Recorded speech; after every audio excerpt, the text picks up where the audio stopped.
Breathing rate बढ़ेगा। तो diurnal variation में देखेंगे तो मैक्सिमम होगा बेड टाइम। अगर हम लोग सेक्सेस देखें तो ज्यादा होगा फीमेल्स में ब्रीथिंग रेट। अगर हम लोग एज देखें तो सबसे ज्यादा होगा छोटे बच्चे में, न्यूबॉर्न बेबी में। अगर हम लोग एक्सरसाइजेज और फिजिकल वर्क देखें तो ब्रीथिंग रेट बढ़ेगा। अगर हाइट पे जाएंगे ब्रीथिंग रेट बढ़ेगा। अगर डायरिया डिसेंट्री वगैरह हो गया ब्रीथिंग रेट बढ़ेगा। अगर ब्लड प्रेशर कम हो गया, एनीमिया हो गया, ब्रीथिंग रेट बढ़ेगा। अब अगर sympathetic nervous system, autonomic nervous system में दो डिवीजन, सिंपैथेटिक एंड पैरासिम्पैथेटिक। तो जब कभी भी सिंपैथेटिक नर्वस सिस्टम बढ़ेगा तो रेट ऑफ हार्ट बीट और ब्रीथिंग रेट दोनों बढ़ेगा। और पैरासिम्पैथेटिक नर्वस सिस्टम उसको नॉर्मल करेगा, सिंपैथेटिक नर्वस सिस्टम उसको बढ़ाएगा।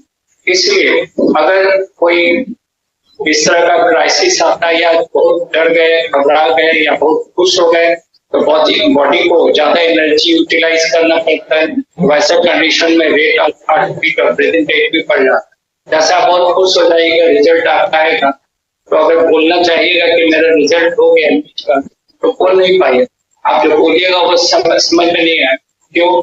बहुत ज्यादा एक्साइटेड है उस समय, तो थोड़ी देर के बाद वो स्टेबलाइज हो, पैरासिम्पैथेटिक नर्वस सिस्टम मूवमेंट करेगा, तब जाकर आप ठीक समझिए। बिकॉज बोलने का सीधा संबंध है ब्रीथिंग से। हम लोगों ने देखा कि अगर ज्यादा तेजी से वाइब्रेट करेगा वोकल कॉर्ड तो स्पीच प्रॉपर नहीं। अब हम लोग डिस्कस कर रहे हैं एक्सचेंज ऑफ गैसेस। यहाँ पे एक छोटा सा डायग्राम बनाया है इस वक्त। ये हम लोग शो कर रहे हैं एल्वियोलाई।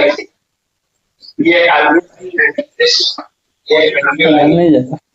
जब हम लोग एयर इनहेल करते हैं, सांस लेते हैं, तो ये इकट्ठा होता है इस एल्वियोलस में, इसी में इकट्ठा होता है। और इस रेगुलर एयर का पार्शियल प्रेशर, इसके अंदर जो पार्शियल प्रेशर ऑक्सीजन है 104 mm of kg और जो CO2 है it is 40 mm of kg। तो हम कह सकते हैं कि ऑक्सीजन लेवल ज्यादा है एटमॉस्फेरिक एयर और CO2 का लेवल कम।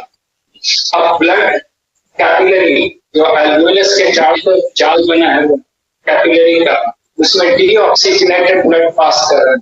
उस डीऑक्सीजनेटेड ब्लड में CO2 40 mm of kg and PCO2 46 mm of kg। यहाँ ये 40 है ऑक्सीजन और PCO2 46। तो अब एक बहुत इंपॉर्टेंट चीज ध्यान में रखिएगा कि exchange of gases occurs due to difference in the partial pressure of the gases. Exchange of gases has nothing to do with the blood pressure. ये नहीं समझना है कि ब्लड प्रेशर बढ़ेगा तो ज्यादा से ज्यादा एक्सचेंज होगा गैसेस। सबसे ज्यादा एक्सचेंज होता है किडनी, जहाँ की ब्लड प्रेशर बहुत ज्यादा है, लेकिन सबसे ज्यादा एक्सचेंज होता है लंग्स में, जहाँ pressure is minimum. Blood pressure का गैसेस के एक्सचेंज से कोई लेना देना नहीं। जैसे पार्शियल प्रेशर ऑक्सीजन का यहाँ alveolar air, so oxygen will diffuse into the blood from higher to lower partial pressure और CO2 ज्यादा है इस ब्लड, तो CO2 will diffuse into alveoli। तो ऑक्सीजन alveolar air से आ रहा है ब्लड कैपिलरी में और ब्लड कैपिलरी से CO2 जा रहा है alveoli में। ये जो एक्सचेंज होता है गैसेस का, that is due to the difference in the partial pressure of the gases। अगर ब्लड प्रेशर बढ़ा दीजिएगा तो ब्लड से, कैपिलरी के ब्लड से वाटर और डिफरेंट सॉल्ट्स बाहर आ जाएगा and they will get accumulated in the tissues of the lung and that condition is called lung edema। edema हो गया। हम लोगों ने डिस्कस किया था excessive accumulation of the tissue fluid within a tissue or organ is called edema। Oedema like condition, इसलिए blood pressure यहाँ ज्यादा नहीं होता लंग्स में, यहाँ सिर्फ पार्शियल प्रेशर के डिफरेंस के कारण एक्सचेंज ऑफ गैसेस। अब मान लीजिए कि कोई कोई पर्सन है जो काफी ज्यादा पॉल्यूटेड एयर इनहेल कर रहा है। पॉल्यूटेड एयर इनहेल करने का मतलब है कि जिसमें CO2 की मात्रा बहुत कम है और ऑक्सीजन कम। तो जाहिर सी बात है, तो ऑक्सीजन कम डिफ्यूज कर CO2 की पास करेगा एल्विलाइट, यानी एक्सचेंज ऑफ गैसेस का ठीक इसका होगा। अगर प्योर ऑक्सीजन इनहेल करा देंगे तो ये सारा डिफ्यूज हो जाएगा alveoli. Exchange of gases due to the difference in pressure press. अब इसके बाद जो हम लोग डिस्कस करेंगे वो डेड स्पेस। तो हम लोग इससे पहले डेड स्पेस के पहले पल्मोनरी वॉल्यूम्स, पल्मोनरी कैपेसिटी को डिस्कस करेंगे। डेड स्पेस को इससे क्वेश्चन पूछता रहता है, बीच में आप देखिएगा पल्मोनरी वॉल्यूम्स और पल्मोनरी कैपेसिटी से क्वेश्चन। तो पहले हम लोग देखना पल्मोनरी वॉल्यूम। पहला जो वॉल्यूम है वो है टाइडल वॉल्यूम, शॉर्ट में कहते हैं TV। बात होगा वो टाइडल वॉल्यूम, शॉर्ट में TV। जब हम लोग सांस लेते हैं नॉर्मल कंडीशन से 500 ml एयर चला जाता है lungs, 500 ml air enters into the lung during normal inhalation. It is called tidal. और फिर जब हम लोग सांस छोड़ेंगे तो 500 ml एयर बाहर आएगी। It is also tidal. So tidal volume of the air is the volume of air which we inhale or exhale during normal breath. Normal तरीके से जब हम लोग सांस लेते हैं तो 500 ml एयर जाता है लंग्स में, या फिर जब सांस छोड़ते हैं तो 500 ml एयर से बाहर। इस वॉल्यूम में अब इसके बाद दूसरा वॉल्यूम है inspiratory reserve volume. Inspiratory reserve volume short में कहेंगे IRV। 500 ml और दूसरा IRV इंस्पायरेटरी रिजर्व वॉल्यूम। देखिए सांस लिया नॉर्मल, 500 ml एयर चला गया lungs, it is tidal volume. अब फिर पूरा जोर लगा, जितना ज्यादा खींच सकते हैं एयर को पूरा ले लेंगे। तो 500 ml के बाद जितना एक्स्ट्रा एयर इनहेल किया that is called inspiratory reserve volume. यानी inspiratory reserve volume is the volume of air which we inhale forcefully beyond the tidal volume. Inspiratory reserve volume वो एयर है, वो वॉल्यूम है जो हम लोग ज्यादा जोर लगाकर अपने लंग्स में लेते हैं टाइडल वॉल्यूम के लेने के बाद। जैसे सांस लिया, 500 मिल गया और जोर लगा दिया तो एक्स्ट्रा जो एयर जाएगा लंग्स में, it is called IRV and it is 3000 ml। ये 3000 ml तो tidal volume and inspiratory reserve. Now expiratory reserve volume ERV, expiratory reserve volume वैसे ही होगा। सांस छोड़े, 500 ml बाहर चल गया तो पूरा जोर लगा के जितना सांस निकाल सकते, जितना एयर निकाल सकते हैं ना, that will be called ERV and it is 100 ERV।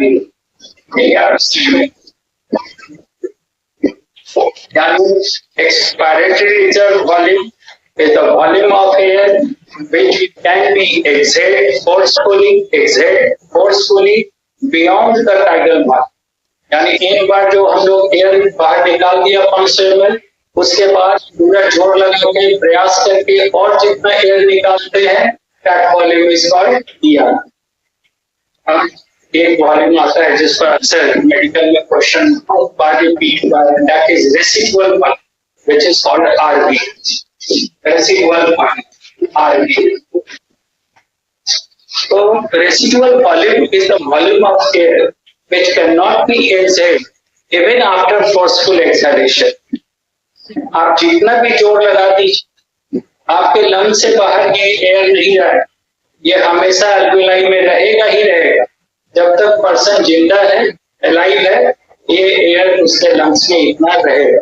And volume is 1200 mm, यानी जब तक हम जिंदा है, हम लोगों के अल्वेलाई में या लंग्स में 1200 ml एयर हर समय रहेगा, उसको किसी भी तरीके से आप नहीं निकाल सकते।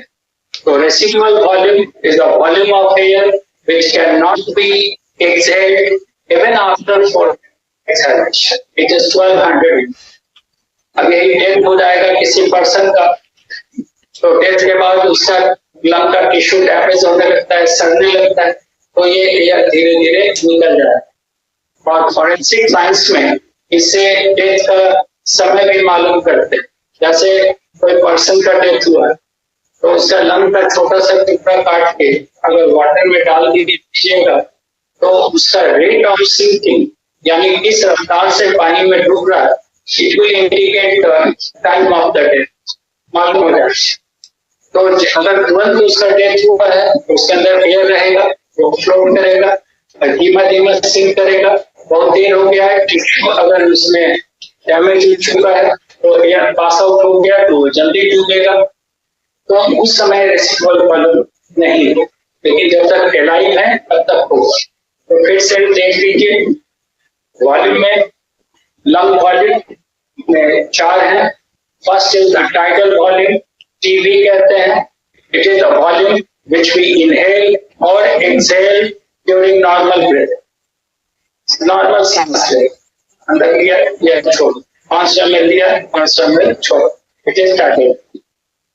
Then inspiratory reserve 1, 500 ml air लिया और इसके बाद पूरा जोर लगा के जितना एयर और ले सकते हैं, तो that will be called IRV. It is about 3000 ml. तीसरा है एक्सपायरेटरी रिजर्व वॉल्यूम, यानी 500 ml छोड़ दिया और इसके बाद पूरा जोर लगा के जितना एक्स्ट्रा एयर बाहर निकाला, that is ERV. और RP residual volume, it cannot be exhaled from the lungs during the life, or it is 1200. अब दूसरा टर्म आता है लंग कैपेसिटी, पल्मोनरी कैपेसिटी। ये पल्मोनरी वॉल्यूम था, अब दूसरा है pulmonary capacity. When 2 or more volumes are added together, it becomes capacity. जब 2 या 2 से ज्यादा पल्मोनरी वॉल्यूम को ऐड कर दीजिएगा तो इट बिकम्स पल्मोनरी कैपेसिटी। तो वॉल्यूम तो हो गया अलग अलग, अब इसमें 2 वॉल्यूम या 2 से ज्यादा को जोड़ देंगे तो कैपेसिटी क्या है। अब देखिए पल्मोनरी कैपेसिटी में पहला है inspiratory capacity. Inspiratory capacity, inspiratory capacity, and it is equal to IRB plus TB. तो IRB है हम लोग का 6000 और TB है 500, 3300. It is called inspiratory capacity. उसी तरह expiratory capacity इसी, और inspiratory capacity is again ERB plus TB, and it is 1600 ml. 1600 ml. Third is the functional residual capacity, FRC. Functional residual capacity. सब क्वेश्चन आप देखिएगा, अगर एक साल मिस कर गया तो अगले साल जरूर आए, इस तरह से पूछता है। इस बार नहीं पूछा है तो अगले बार एकदम आ जाएगा, चाहे वॉल्यूम से आए चाहे कैपेसिटी से। तो इसमें है functional residual capacity FRC। Functional residual capacity में सबको जोड़ दीजिए, IRB plus ERB plus TB, जोड़िएगा तो आ जाएगा 4600। ये हो गया 3000, ये है 1100, ये 500, 4600 टाइम। और इसके बाद एक आता है अंदर TLC, सॉरी ये गलती है, ये फंक्शनल रेसिडुअल कैपेसिटी कह रहे हैं।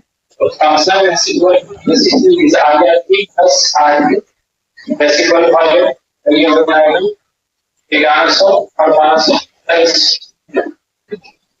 एक state FRC functional residual capacity is equal to its fibrillary reserve volume, जो कि its fibrillary reserve volume 1100 है, प्लस RV कितना है 1223 और एक vital capacity VC, vital capacity और vital capacity में जोड़ देंगे IR keyboard plus ERV plus और ये हो जाएगा 4600। फाइनली जो फाइनल है कैपेसिटी वो है टोटल लंग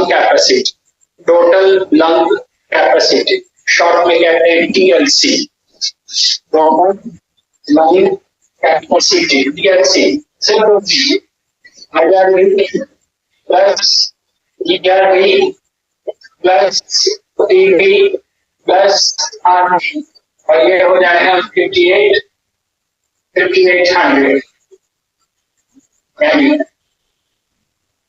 तो नॉर्मल एडल्ट पर्सन का जो TLC होना चाहिए that should be 5800 ml।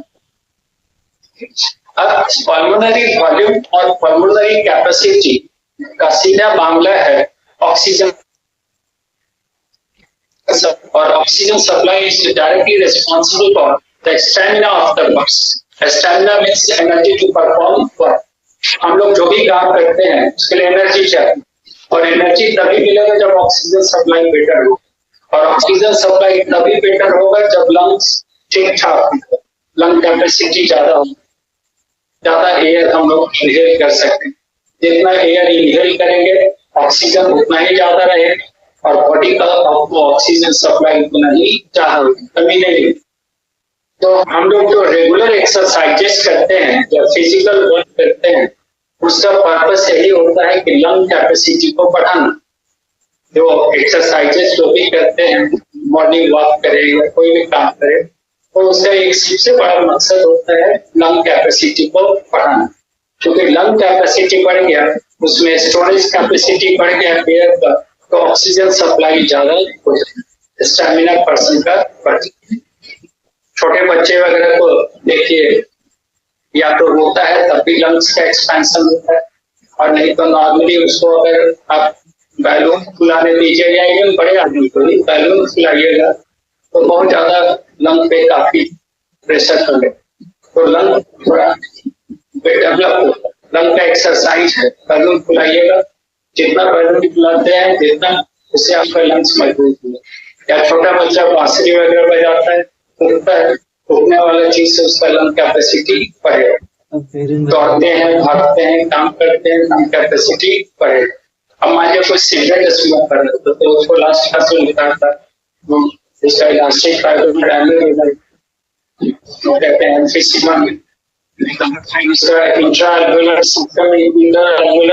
सेप्टमी damage हो गया, एल्वुलाई का नंबर कम हो गया, सरफेस एरिया घट गया और एक्सचेंज ऑफ। तो सबसे इम्पोर्टेंट है हेल्दी रहने के लिए ऑक्सीजन सप्लाई ज्यादा, और उसके लिए लंग कैपेसिटी और पल्मोनरी कैपेसिटी ज्यादा होना चाहिए।